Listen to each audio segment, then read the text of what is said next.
Jadi pada pagi hari ini kita akan berdiskusi tentang materi yang baru, yaitu tentang dinamika fluida. Kalian bisa melihat layar Bapak? Nah, bisa Pak. ya, sip. Jadi apa dan bagaimana dinamika fluida itu nanti akan kita diskusi lebih jauh dalam waktu sekitar 30 menit ke depan. Tujuan kita diskusi untuk hari ini adalah nanti diharapkan kalian setelah ini dapat menerapkan satu konsep tentang dinamika fluida, yaitu tentang asas Bernoulli. Nah, nanti bagaimana penerapannya akan kita sampaikan pada kesempatan yang akan datang. Yang jelas, paling tidak nanti kita akan memahami apa sih konsep fluida dinamik itu, bagaimana perilakunya dan sebagainya. Sebelumnya perlu kalian ketahui, dinamika fluida ini adalah bagian dari disiplin ilmu di fisika. Ya, ini erat kaitannya dengan mekanika fluida.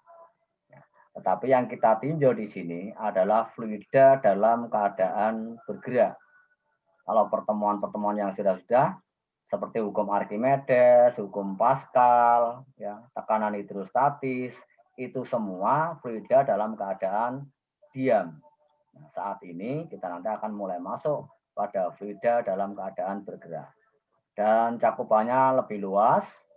Ya, kita nanti masuk pada wilayah fluida yang berupa cair maupun berupa gas. Nah, apa yang terjadi ketika dia mengalir? Gejala apa yang bisa kita ambil manfaatnya dari sana? Nah, nanti akan kita bicarakan lebih jauh. Selanjutnya, perhatikanlah, ini Bapak punya gambar.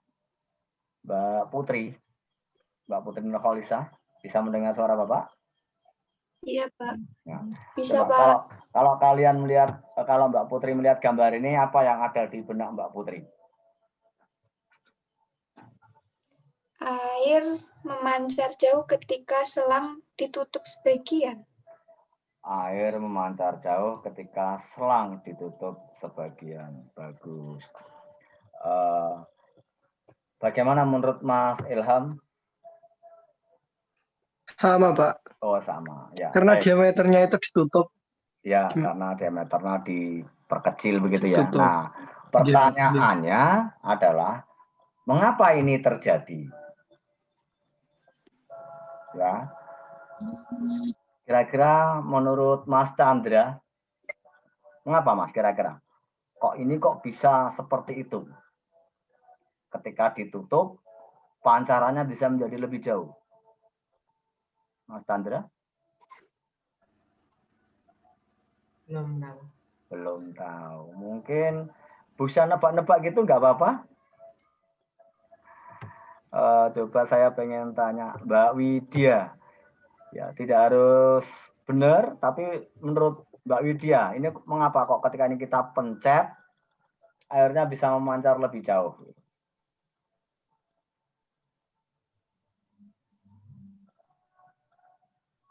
Mbak Widya? Ya. Bisa menjawab Mbak Widya? Widya Putri? Oke. Mbak Windy? Mbak Windy Sabrina? Menurut Mbak Windy apa, Mbak? Ini kok ketika saya pencet di sini airnya mancar gitu. Selamat datang Mas Dai Mukhtar. Ya. Baik. Tadi jawaban sementara betul yang sudah disampaikan oleh Mbak siapa tadi yang menjawab pertama tadi? Siapa tadi yang jawab pertama tadi? Mbak Putri ya. Ini air dipencet mancar. Nah, ya, ini semua terkait dengan perilaku dari fluida. Fluida yang akan kita pahami di sini, kita batasi dulu, yaitu fluida ideal. Jadi, ketika kita berbicara tentang fluida dinamis atau fluida bergerak, kita harus membatasi dulu. Ini yang akan kita diskusikan adalah fluida ideal. Apa sih fluida ideal itu? Fluida ideal itu mempunyai karakter atau perilaku seperti ini. Kalian lihat.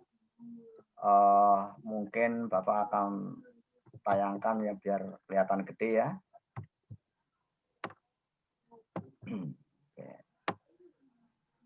Oke, Bapak tayangkan di sini. Fluida ideal memiliki karakter pertama, dia memiliki aliran tunak. Aliran tunak itu adalah aliran yang tidak mengalami pemampatan, maksudnya begitu. Jadi kalau itu ada air gitu, kita alirkan, ya kecepatan aliran di setiap titik karena dia tidak mengalami pemampatan, ya, itu akan memiliki waktu yang konstan, atau dengan kata lain titik-titik itu akan dilewati pada saat yang bersamaan, ya, kemudian memiliki kecepatan yang konstan, ya, di setiap titiknya, maksudnya begitu. Nah, kemudian yang kedua, dia memiliki aliran yang tidak termampatkan dan tidak mengalami perubahan volume ataupun massa jenis. Jadi sebenarnya sih tidak ada, kalau ada fluida didorong kok tidak mampat kan nggak mungkin. Tapi ini kita dekati dengan pendekatan itu supaya lebih mudah. Yang berikutnya, fluida ini kita anggap dia tidak kental. Ya, contoh fluida yang tidak kental itu adalah air. Ya, bedakan air dengan minyak. Kalau minyak itu, ya, dia cenderung kental. Ketika kita alirkan, maka pada bagian tengahnya itu akan cenderung bergerak lebih cepat, kan begitu. Tetapi kalau air itu baik itu tengah, pinggir, ya agak pinggir, agak tengah, ya semua bergerak bareng. Itulah bedanya fluida yang kental dengan fluida ideal yang kita maksud di sini. Terakhir, aliran memiliki garis arus yang tidak bergelombang, ya. Kalau bahasa teknisnya ini disebut sebagai aliran laminer namanya. Nah, dia tidak mengalami putaran, tidak mengalami pusaran. Jadi yang paling sederhana kita amati adalah kalau kita mengalirkan air di selang, ya, itu kan tidak ada putaran-putaran gitu, dia lurus mengikuti selangnya, kan begitu. Nah, kira-kira pendekatannya seperti itu anak-anak sekalian. Jadi intinya, ya, yang kita bahas di sini adalah fluida dengan karakter seperti ini. Siapa fluida yang karakternya seperti ini? Ada dua yang paling mudah kita dekati, yaitu air dan gas. Tetapi air dan gas ini dia berada pada beda tekanan yang relatif kecil. Jadi contohnya begini, kalau ini adalah pipa begitu, bisa melihat ya anak ya? Bisa melihat? Ya, anggaplah ini pipa. Kalau air ataupun gas kita lewatkan pipa ini, ya, kemudian perbedaan tekanan antara di kanan dan di kiri ini nanti relatif kecil, maka perilaku air atau gas yang lewat di situ tadi bisa kita anggap sebagai perilaku fluida ideal. Ya, sebelum kita berbicara jauh, kita harus tahu dulu fluida ideal itu kayak gitu loh. Bahasa sederhananya pokoknya fluida ideal itu nggak boleh berputar-putar ketika mengalir, ya, nggak bisa dimampatkan, ya, alirannya mengikuti garis alur yang segaris, ya, dan yang terakhir dia tidak memiliki kekentalan. Selanjutnya sekalian, setelah kita memahami karakter fluida ideal di situ, ya, kita lihat, nah, pada fluida ideal itu berlaku persamaan kontinuitas. Apa itu persamaan kontinuitas? Bapak akan menjelaskan dengan bahasa sederhana saja begini. Kalau ada air mengalir di pipa yang bentuknya seperti ini ada A1, ini ada A2, ini ada penampangnya ya. Ini penampang yang kecil, ini penampang yang besar. Ketika air berpindah, ya, dengan volume di sini, ya, volumenya misalkan di sini adalah 10 liter begitu, maka dia juga akan mendorong volume air yang ada di dalam pipa ini di sebelah kanan juga 10 liter. Nah, efeknya apa? Kalau kita lihat, kalau pipanya kecil, ini jalurnya kan akan lebih panjang karena penampangnya kecil. Sementara kalau pipanya gede, maka jalurnya akan relatif lebih pendek. Ingat bahwa volume itu sama dengan luas penampang kali panjang atau tinggi sebuah silinder kan begitu. Nah, dalam persamaan kontinuitas berlaku bahwa debit airnya Q1 pada di sini. Kalau ini di sini nih setiap detik mengalir 10 liter gitu. Itu harus sama dengan Q2. Ya, di penampang 2 juga harus 10 liter. Paham ya? Nah, kalau ini kita kembangkan persamaannya, kita akan mendapatkan persamaan. Nanti kalau luas penampangnya adalah A1, dan ini kecepatan alirannya adalah V1, di sini kecepatan alirannya V2, maka A1 kali V1 harus sama dengan A2 kali V2. Kalau kalian lihat di sini, nah, V1 dan V2, menurut Mas Afif saya tanya, V1 dan V2, di mana V adalah kecepatan arusnya ya, itu kenceng yang mana? Yang di V1 atau yang di V2? Mas Afif. Alirannya kenceng yang di penampang A1 atau penampang A2? A1. Betul. Ya. Jadi di sini kelihatan karena penampangnya kecil maka alirannya akan cenderung lebih kencang. Itulah tadi yang menjawab gambar pertama kita tadi. Ini kan penampangnya sekian, ya, kemudian ini dipencet. Sehingga kalau di sini mengalirnya anggaplah V1 ya, ini V2. Saya balik. Yang V1 lebih besar daripada V2 kan penampangnya, maka di sini pancarannya akan lebih cepat. Nah, pada gambar itu akan kelihatan bahwa penampang yang kecil kecepatannya akan menjadi lebih besar. Nah, besaran A1 V1 itulah yang disebut sebagai debit aliran fluida. Dinyatakan dalam satuan meter kubik per sekon. Oke. Saya tanya sekarang kepada Mas Dai Muhtar. Mas Dai bisa mendengar suara Bapak? Dai Muhtar? Mas Dai Muhtar? Bisa mendengar? Enggak bisa. Coba saya tanya Mbak Yana. Mbak Yana bisa mendengar suara Bapak? Mbak Yana? Bisa, Pak. Oke. Bisa. Nah, tolong bagaimana kita menjelaskan mengapa kok aliran di A1 ini lebih kencang daripada di A2, Mbak Yana?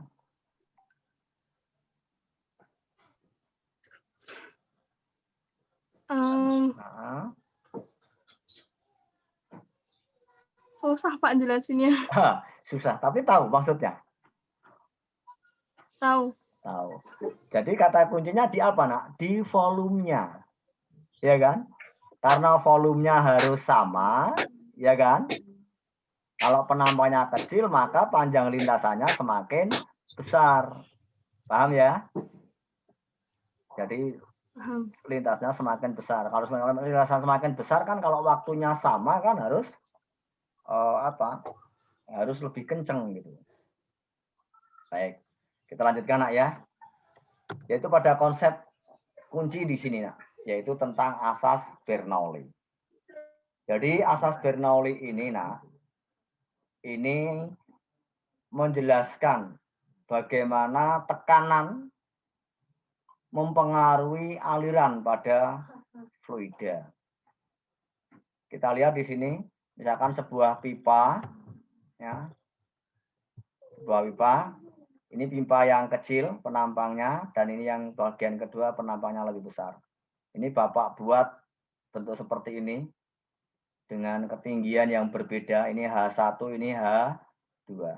Kemudian ketika ini kita dorong dengan kecepatan P1 dan tekanan di sini nanti adalah P2. selama P1 dan P2 ini tekanannya relatif, perbedaannya tidak terlalu besar, kita menganggap ini sebagai fluida yang ideal. Nah, padanya nanti akan berlaku persamaan bahwa P1 nanti itu sama dengan rho GH1 sama dengan setengah rho V1 kuadrat. Itu nanti, mohon maaf, P1 plus rho GH1 plus setengah rho V1 kuadrat nanti akan sama dengan apa yang terjadi pada V2 ini, pada penampang kedua ini, yaitu P2 plus rho GH2 plus setengah rho V2 kuadrat. Di mana P adalah tekanan, rho adalah massa jenis, G adalah percepatan gravitasi, dan H adalah ketinggiannya diukur dari permukaan yang sama, dan V ini kecepatan fluidanya. Maksudnya begini, intinya kalau Bapak sederhanakan bahwa nilai ini P rho GH setengah rho V 1 kuadrat menurut Bernoulli itu besarnya akan selalu sama di semua titik. Sehingga nanti kalau ada satu variabel yang berubah di kiri, mesti akan menyebabkan perubahan variabel di sebelah kanan. Ini kalian nggak usah tanya dulu, ini rumusnya dapat dari mana, kita nggak akan jelaskan sejauh itu. Nanti ini menggunakan konsep energi, usaha, dan sebagainya, kita nggak usah singgung ya.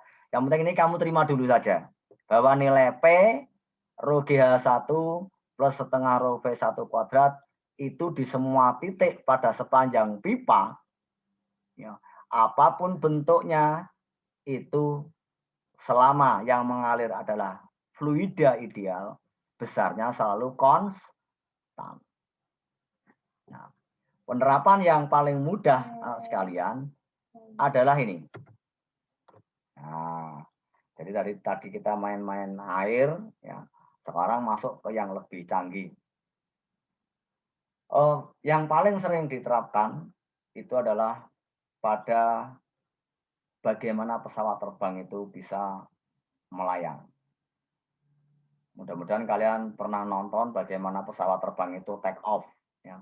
Kalau pesawat terbang itu mau take off kan dia nggak mungkin langsung naik kan, ya. Tapi dia mau ancang-ancang dulu, ya nggak, sampai pada kecepatan tertentu baru naik. Nah, tujuannya adalah menerapkan apa yang terjadi pada asas Bernoulli tadi. Kalian lihat di sini, nah. Desain sayap pesawat terbang itu didesain aerodinamis sedemikian rupa sehingga bagian atasnya ini kalau kalian lihat cenderung lebih cembung daripada bagian bawah. Ini tidak didesain kebetulan, tapi ini ada maksudnya. Kalau kita lihat di sini, kalau ini kita ukur panjangnya begitu, panjang lintasan di bagian atas ini dengan panjang lintasan di bagian bawah, menurut Mbak Yahrotul, besar yang mana Mbak Yahrotul? Mbak Yahrotul, bisa mendengar? Halo, Mbak Yahrotul? Oke. Mic-nya dihidupkan Mbak Yahrotul ya. Mbak Yahrotul, bisa mendengar? Kalau tidak Mbak Esti? Halo Mbak Esti? Bisa mendengar?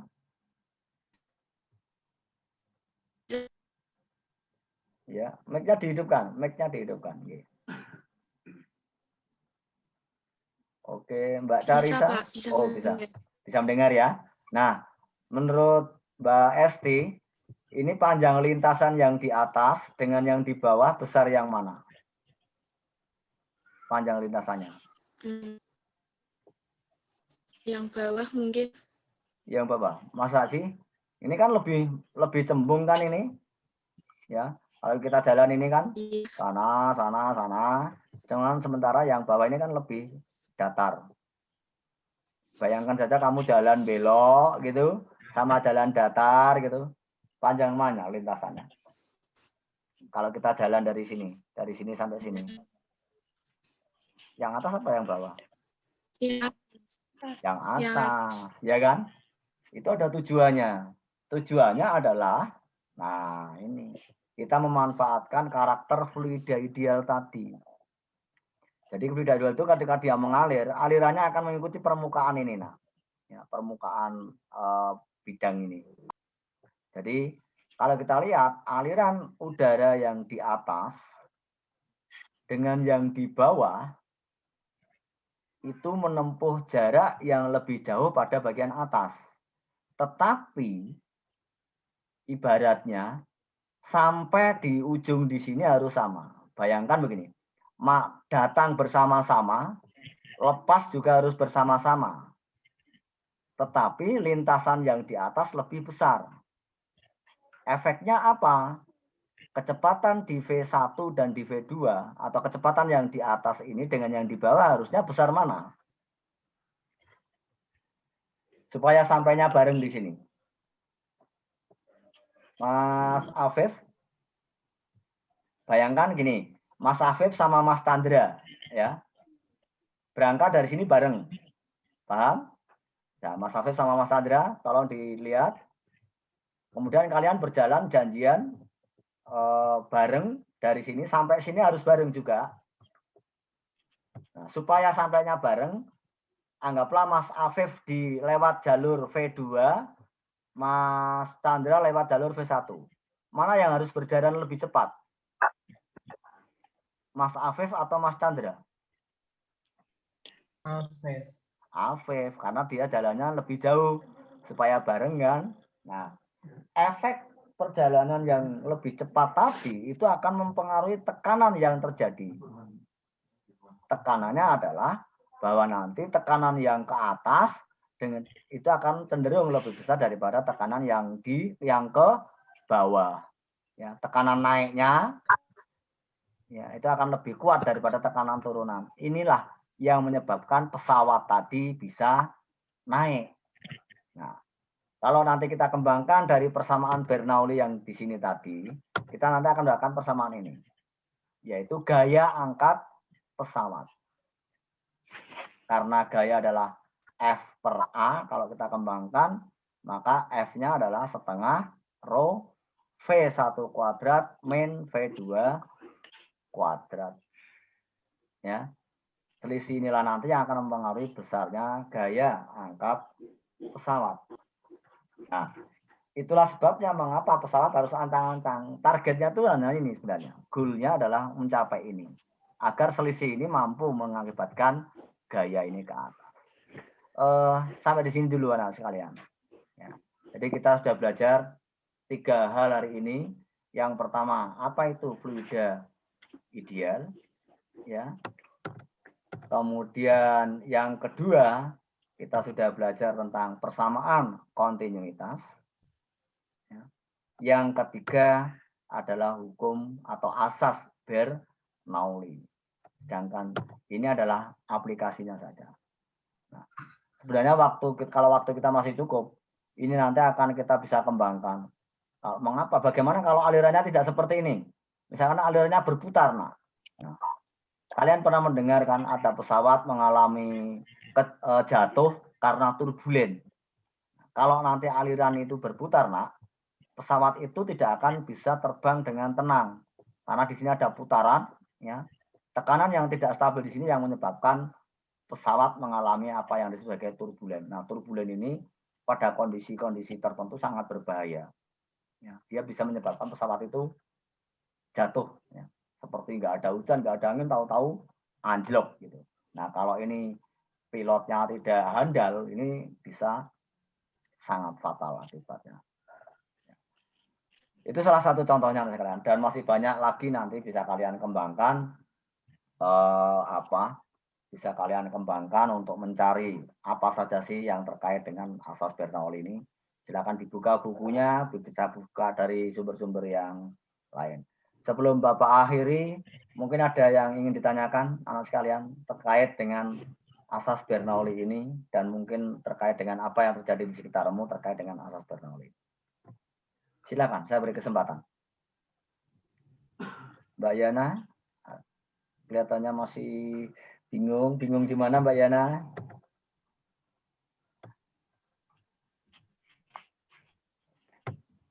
Enggak, Pak. Enggak. Mbak Putri, bisa mungkin ada yang ditanyakan dari karakter fluida ideal, perilakunya, ya, persamaan kontinuitas sampai pada asas dan Belum, Mbak. belum. Mbak Widya? Belum. Oke. Baik. Demikian sekalian untuk hari ini ya, kita akhiri dulu. Dan nanti materinya bisa kalian lihat di classroom, kemudian nanti tolong dikembangkan. Ya. Pada pertemuan yang akan datang, nanti kita akan mencoba menerapkan ini pada hal-hal yang sederhana yang terjadi di sekitar kalian. Ya, tapi akan kita sampaikan pada kesempatan yang akan datang. Terima kasih telah bergabung dengan Bapak dan tetap jaga kesehatan, tetap semangat. Ya. Semoga bermanfaat apa yang kita baca hari ini. Mari kita tutup dengan membaca hamdalah bersama-sama. Alhamdulillah. Alhamdulillah. Selamat beristirahat. Assalamualaikum warahmatullahi wabarakatuh. Waalaikumsalam Waalaikumsalam warahmatullahi warahmatullahi wabarakatuh.